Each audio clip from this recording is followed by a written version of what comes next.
on, the homie Raven? What is up, brother? What's going on, guys? Thank you for having me. It's always good to talk to you. Yeah, man, it's great to talk to you. So we talked the other day about spooky stories, and you've got some good ones. So, what is going on in your life? Well, thankfully, lately, not much of anything. Although, my entire life, I've had these sort of experiences that kind of flavor the backdrop Yeah, of my life, and some are more potent than others. And I was hoping to share one of the big ones with you today. It's actually an experience, a paranormal experience that I think changed forever the direction that I would be headed in regards to certainly content creation, yeah, but more importantly, my faith and my belief. awesome. Yeah, I love those stories. Yeah, it's kind of a heavy one. So I mean, if it's all the same to you, I'll Let's do jump it. into it. Yeah, dude, let's hear it. So when I was about 28 years old, so we're talking like 6 years ago, I decided to take a big chance and move my family, so my wife and my son, all the way from New Jersey to Las Vegas. And no small undertaking. We drove. We packed everything we had in a 2013 Hyundai Elantra. Put everything on the roof in a giant bag. Still got dents on the roof to this day. Um, and drove 42 hours Wow. all the way across the country to Las Vegas. And we aimed to sort of carve a life out for ourselves there. And things started off pretty optimistically. I got a good job. I was a welder, landed a good gig. Um, my son got enrolled in school, and things were going pretty normally until I lost the job. Mm. And all these plans we had of getting out of my cousin's apartment, who we landed with, and getting out and getting a home in Las Vegas started suddenly seeming a little bit further away Hmm. than I would have liked. And this trend just kind of continued, man. Like Las Vegas just kicked our ass Right. and we couldn't seem to get on our feet in any meaningful way. Every time we had something, it would fall through our fingers and one expense after another. The next thing you know, we're in pretty hot water. And I start getting this feeling like I want to I want to call it quits. I Yeah. want to head back to New Jersey. I want to get back to my friends and my family. My wife felt the same way. My son missed, our family members, and that was tempered with this feeling of not wanting to be defeated. Hmm. And so it was difficult. It's like as a husband and a father, you're supposed to lead, Yep. and I just wasn't keen on calling it a loss so quickly. So I tried and I scraped and got a new job. It wasn't quite what I wanted. And lo and behold, an opportunity presents itself. And it's a bittersweet thing. But there was an illness in the family on my wife's side. Okay. Her brother had a tumor Mm. forming behind his eye, and he Oh, had to get an operation that was, pretty risky. yeah. And I saw this as a good reason to go back home, because you never know how the surgery is going to go. And it was kind of the straw that broke the camel's back. But Hmm. admittedly, it felt like I was almost relieved that I had a reason to go back that wasn't just me throwing the towel in. For sure. So we go back to New Jersey and we land with the in laws. And there's a little bit of a barrier between me and my in laws because they're Jehovah Witnesses Hmm. and they're also Spanish is their first language. Okay. So there's a communication barrier, there's a cultural one, and there's a religious one. And I found myself doing something that, in hindsight, I'm not proud of at all. And what I ended up doing was I became sort of a recluse. Hmm. I think this happens psychologically speaking. It's like when you give a person something, sometimes they almost resent you. This is Yeah. something that a lot of people who will, like, let's say, loan money to other people Yeah. will find. It's like you try to help somebody and they resent you. I was on the worst side of that exchange. I Hmm. was the one who was finding myself resenting my in-laws, which is outlandish. These people, they love us. They Yeah. gave us a roof over our head, Right. gave us our own room, cooked meals for us daily, and we're just elated to sort of receive us. Yeah.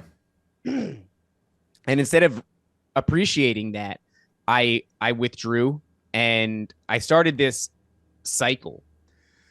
And this cycle was I got a job pretty quickly, and I would go to work. I'd come back from work, and I'd go straight into this room that me and my wife and my son were sharing. It's 2 air mattresses, queen size and a twin size. And I'd sit in this room, and like a loser, I would turn on the Xbox as my solace, and I would play Red Dead Redemption 2 all day till the sun went down. Great game. Shout out Rockstar Games, I guess. It's a good game. And at some point, my wife would bring me a plate. Embarrassing.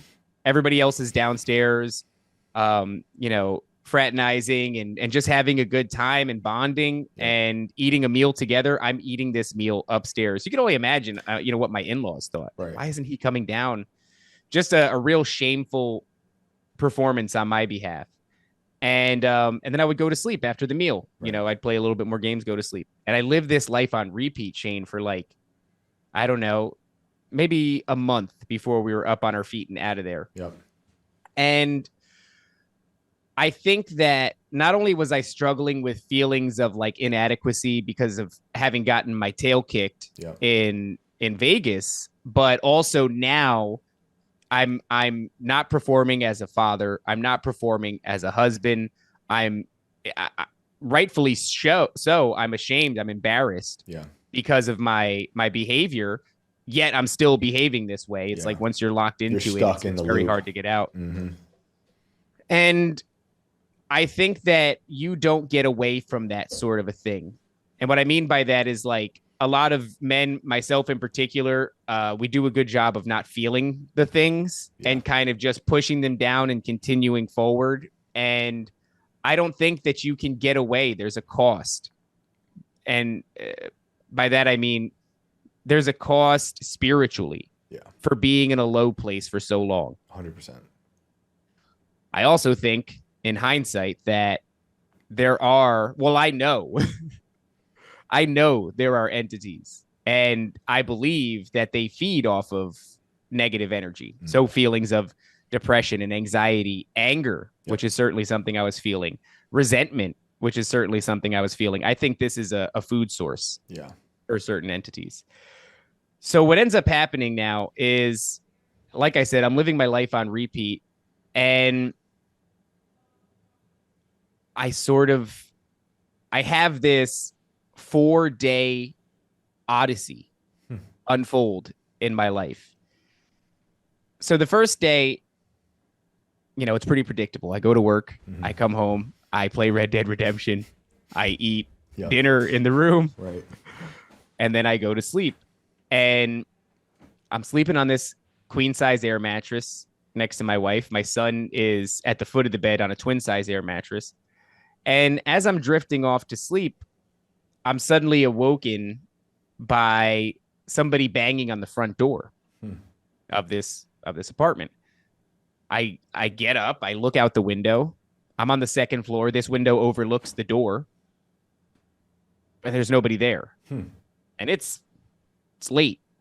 So I stare for a while because I'm almost convinced somebody will come out of an angle where I couldn't see before from the window, and I'm just waiting and no one's there.